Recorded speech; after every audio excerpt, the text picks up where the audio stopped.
हरियाणा के पंचकुला जिले में सिर्फ शहनाइयां नहीं बज रही थी, वहां दलित स्वाभिमान की हुंकार गूंज रही थी। मौले गांव में भीम आर्मी कार्यकर्ता रूबल आजाद की बारात निकाली जा रही थी, लेकिन जैसे ही दूल्हा घोड़ी पर चढ़ा, दबंगों की नींद सी उड़ गई। घोड़ी पर एक दलित कैसे चढ़ सकता है, ये चीज उनको बर्दाश्त नहीं हुई। बग्गी वाले को पीटकर भगा दिया गया और बारात रोक दी गई, मगर दबंग ये भूल गए थे कि ये किसी आम युवक की नहीं, बल्कि भीम आर्मी के सिपाही की बारात थी। रूबल ने फोन उठाया और कुछ ही देर में हरियाणा भीम आर्मी के प्रदेश अध्यक्ष पूरे दल बल के साथ गांव में पहुंच गए। वो जो घमंड से भरे चेहरों पर मुस्कान थी, पल ही में खौफ में बदल गई। और फिर पहुंची पुलिस, और वही हुआ जो होना चाहिए था।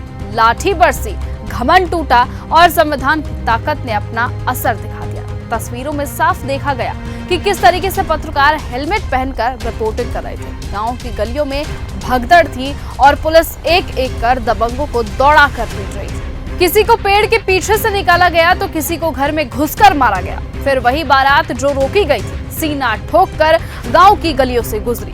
दूल्हा घोड़ी पर घंटों बैठा रहा, बाराती नाचे और नारा गूंजा, जय भीम।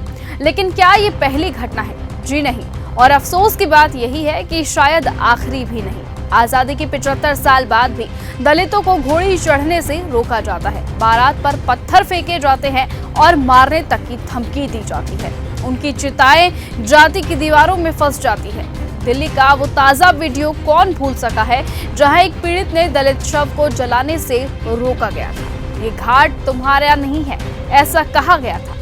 सोचिए, मृत्यु में भी बराबरी नहीं दी जाती है। इसी पर चंद्रशेखर आजाद का सीधा सवाल आए दिन सरकार से होता है कि जब तक राजनीतिक ताकत हाथ में नहीं आएगी, तब तक अत्याचार नहीं रुकेंगे। यूपी में अत्याचार के आंकड़े देश में सबसे ऊपर है।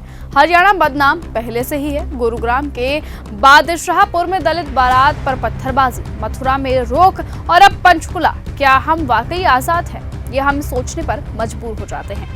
बाबा साहेब भीमराव अंबेडकर की जयंती आने वाली है। ऐसे में सरकार ने छुट्टी की घोषणा तो कर दी है, मगर चंद्रशेखर आजाद की मांग पर कहा गया है कि पुनर्विचार किया जाएगा। लेकिन क्या यही सम्मान काफी है? क्या बाबा साहेब के सपनों का भारत बन गया है? अगर नहीं, तो वक्त अब आ गया है सिर्फ माला चढ़ाने का नहीं, बल्कि संविधान की आत्मा को जिंदा करने का। फिलहाल आज की इस वीडियो में इतना ही। देश और दुनिया की तमाम बाकी खबरों से ऐसे ही जुड़े रहने के लिए आप बने रहिए और देखते रहिए न्यूज गंगा। नमस्कार। ऐसी ही खबरों को सुनने और देखने के लिए सब्सक्राइब करना बिल्कुल मत भूलिएगा चैनल न्यूज गंगा। खबरें अच्छी लगी तो लाइक का बटन दबाना बिल्कुल मत भूलिएगा। कमेंट बॉक्स में टाइप भी कर सकते हैं और हाँ, शेयर करना भी बिल्कुल मत भूलिएगा।